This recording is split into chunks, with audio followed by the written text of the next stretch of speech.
Welcome back for our study today from Luke, the 16th chapter.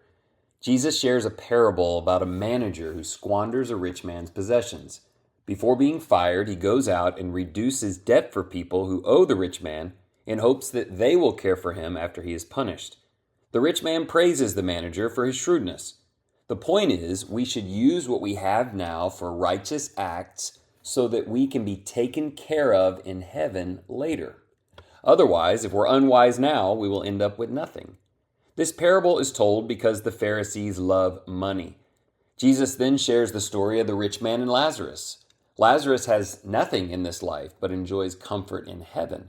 The rich man has much, shares little, and ends up begging for mercy in torment. The love of money is the root of all sorts of evil.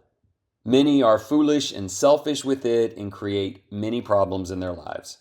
We should think of money as a tool used to joyfully serve God and others now, ensuring a heavenly reward later. In the final parable, Lazarus rests in Abraham's bosom because, though physically poor, he was rich in faith. The rich man in torment would give every cent he had to be right with God, but he had nothing left to give. During his life, he knew God's law of mercy, but he was too busy enjoying his money. This story emphasizes a fundamental teaching of Jesus. We cannot serve God and wealth. Let's look at that further with a few questions. Number one, how does your relationship with money change when it is seen as simply an asset to show faith to God and lay up eternal treasures? Side note that on that, some of the people I know who have the least amount of money are the most understanding of this, that they have it to give. And so we need to be careful. The more we have, the more temptation there is to keep it. Question 2, there is a verse in this chapter on divorce and remarriage. Verse 18, how does greed and selfishness often factor into failed marriages? Sort of the idea that what's true of money and greed can be true in other areas as well when we're self-centered. And then thirdly, Lazarus had nothing on earth, and he is now in eternal comfort.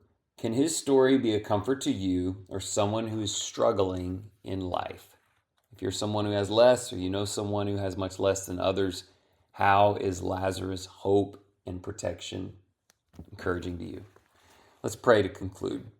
Benevolent God, to know you and be saved by you is the greatest treasure of our lives. All carnal things pale in comparison. Father, help this belief shape our daily lives and priorities. Show us how to be generous to others and use our blessings to be righteous and kind. We believe in eternal heaven and hell, but we sometimes forget that today's choices pave the way to our eternal home. Forgive our short-sightedness and open our eyes to your Son's law of charity and mercy. Free us from the love of money and fill us with love for others. God is active doing that in your heart and in your life. It may hurt a little bit. Change can be hard, but certainly God wants to bless us so that we can bless others. I hope you get a chance to do that today, and thank you again for listening.